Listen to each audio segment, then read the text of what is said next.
வணக்கம். நான் உங்கள் இதய நோய் நிபுணர் doctor S Nagendra Boopathy, professor of cardiology, Sri Ramachandra medical college and consultant cardiologist at doctor Boopathy's heart care, Kodambakkam, Chennai. இந்த வீடியோவில் நம்ம என்ன பார்க்க போகிறோம் அப்படின்னா, Life's Essential 8 as proposed by American Heart Association. ஒரு 2-3 வருஷத்துக்கு முன்னாடி வரைக்கும் இதை வந்து லைஃப்ஸ் எசென்ஷியல் 7ன்னு சொல்லியிருந்தாங்க. ரீசெண்டாக எசென்ஷியல் 8ன்னு மாற்றினாங்க. டயட்டில் 2 விதமான டயட் ரெக்கமெண்ட் பண்ணுறாங்க. நம்பர் 1, டேஷ் டயட், அதாவது dietary approach to stop hyper tension. அதில் என்னென்ன இருக்குது? உப்பு கம்மியாக சாப்பிட்ணும், இனிப்பு கம்மியாக சாப்பிட்ணும், எவ்வளோ காய்கறிகள் சாப்பிட்ணுமோ அப்படியே டபுள் ஆக்கிக்கணும், எவ்வளோ ஃப்ரூட்ஸ் சாப்பிட்றோமோ அப்படியே டபுள் ஆக்கிக்கணும், ஹோல் கிரெயின்ஸ் நிறைய சாப்பிட்ணும், ரீஃபைன்டு ப்ராடக்ட்ஸ் கம்மி பண்ணிக்கணும், க்ரீன் வெஜிடபிள்ஸ் நிறைய சாப்பிட்ணும். செகண்ட் டயட் ப்ரப்போஸ் பண்ணுறது மெடிட்டரேனியன் டயட். மெடிட்டரேனியன் சி பக்கத்தில் இருக்க கண்ட்ரீஸில் யூஸ் பண்ணுற டயட்ஸ். நிறைய காய்கறிகள் பேஸ்ட் டயட் இது, ஏற்கனவே சொன்னது தான். அதை தவிர சீ ஃபுட்ஸ் நிறைய இருக்கும். இதில் ஃபிஷ், சால்மன் ஃபிஷ் நிறைய சாப்பிடுவாங்க. ஆயில்ஸில் ஆலிவ் ஆயில்ஸ் நிறைய யூஸ் பண்ணுவாங்க. நிறைய வெஜிடபிள்ஸ் இருக்கும், இதெல்லாம் சாப்பிடுவாங்க மெடிட்டரேனியன் டயட்டில். ஸோ நம்ம ஊரில் இருக்க சாப்பாடை பார்த்திங்கன்னா இதை பேஸ் பண்ணி டேஷ் டயட் நம்ம ஃபாலோ பண்ண முடியும். நம்ம நிறைய ரீஃபைன்டு கார்போஹைட்ரேட் சாப்பிட்றோம். அதாவது அரிசியை அரைச்சி பாலிஷ் பண்ணி சாப்பிட்றோம். அதுக்கு பதிலாக ஹோல் அரிசியை சாப்பிட ட்ரை பண்ணலாம், ரொம்ப அன்பாலிஷ்டாக சாப்பிட்லாம். அதுக்கடுத்து அரிசிக்கு பதிலாக மில்லட் பேஸ்ட் இட்லிலாம் வருது, மில்லட் பேஸ்ட் தோசைலாம் இருக்குது, அதை நம்ம ட்ரை பண்ணலாம். அரிசியில் கிளைசிமிக் இண்டெக்ஸ் அதிகமாக இருக்கிறதுனால நம்மளை கொஞ்சம் சீக்கிரமாக சுகர் ஆக்கி விடுறதுக்கான, சுகர் பேஷண்ட் ஆக்கிறதுக்கு நிறைய வாய்ப்புகள் இருக்குது. அளவுக்கு மீறினால் அமிர்தமும் நஞ்சு. அது மாதிரி சாப்பிட்ற அரிசியோட அமௌண்ட்டையும் நம்ம கண்டிப்பாக கம்மி பண்ணிக்கணும். அடுத்து எக்ஸசைஸ். முன்னாடிலாம் நாங்கள் என்ன சொல்லிட்டு இருந்தோம்னா, ஒரு ஹார்ட் ஹெல்த்தி எக்ஸசைஸுங்கிறது ஒரு பக்கம், வெயிட்டை குறைக்கிறதுக்கான எக்ஸசைஸ் மறுபக்கம்.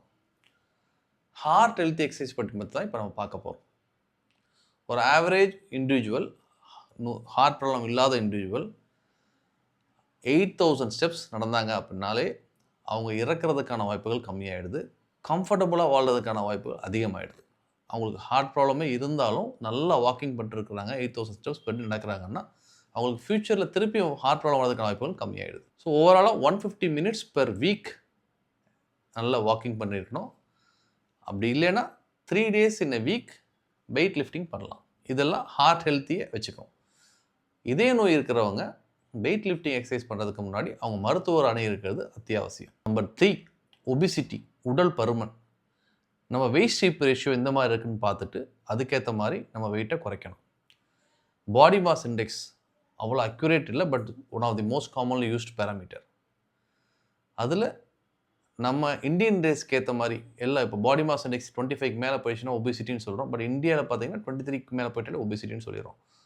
ஏன் நம்மளோட race is prone to have heart problems. நம்ம இன்னும் கொஞ்சம் ஒல்லியாக இருந்தோம்னா ஹார்ட் ப்ராப்ளம் வரதுக்கான வாய்ப்புகள் கம்மியாகும். Number 4, sugar control. நம்மளோட நம்பர் நம்மளுக்கு தெரியும், நம்மளோட லாஸ்ட் HbA1c எவ்வளோ நம்மளுக்கு தெரியணும். சுகர் பேஷண்ட் இருந்தாலும் சரி, இல்லாட்டாலும் சரி, இருந்தாங்கன்னா ரொம்ப அத்தியாவசியம். HbA1c 7 கீழே வச்சுக்கிட்டாங்கன்னா சுகர்னால் வர காம்ப்ளிகேஷன்ஸ் கம்மியாகும்.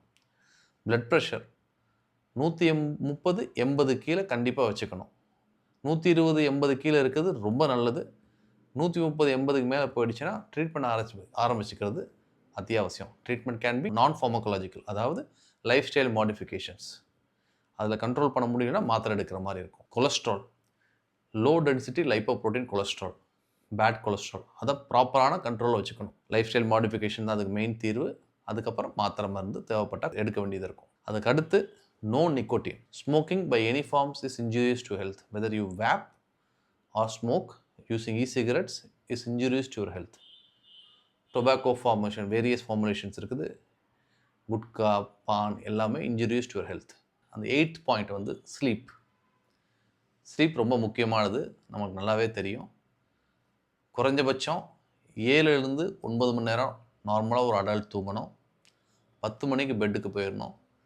கன்சிஸ்டண்ட்டாக அதே டைமுக்கு தூங்கணும். அது ஒர்க்கிங் டேயாக இருந்தாலும் சரி, நான் ஒர்க்கிங் டேயாக இருந்தாலும் சரி, தூங்குறப்ப அமைதியான இடத்துல தூங்கணும். லைட் அதிகமாக இருக்கக்கூடாது. தேவைப்பட்டால் மியூசிக் மாதிரி கேட்டுக்கலாம். தூங்குறதுக்கு முன்னாடி கண்டிப்பாக யூரின் போயிட்டு வந்து தூங்கணும். அப்போ தான் திருப்பி நைட்டில் டிஸ்டர்ப் ஆகாமல் தூங்க முடியும். ஸ்டேஜஸ் ஆஃப் ஸ்லீப்பில் ரெம் ஸ்லீப், நான் ரெம் ஸ்லீப்னு இருக்குது. டோட்டலாக இந்த 7-9 மணி நேரத்தில் 4 to 5 சைக்கிள்ஸ் இது நடக்கணும். ஸோ ஆவரேஜாக பார்த்தீங்கன்னா ஒரு 4 சைக்கிள்ஸ் ஆஃப் நான் ரெம் ஸ்லீப்பும் 4 சைக்கிள்ஸ் ஆஃப் ரெம் ஸ்லீப்பும் எசென்ஷியல். அப்போ தான் ஹார்ட் நல்லா இருக்கும்னு சொல்கிறாங்க. ஸோ இப்போ வரைக்கும் நம்ம என்ன பார்த்தோம் அப்படின்னா life's 8 essentials. To summarise, they are proper diet, proper exercise, no nicotine, good control of your weight, sugar control, BP control, keep your low density lipoprotein under control. Last but not the least, have a proper, good, essential, refreshing sleep health. Thank you.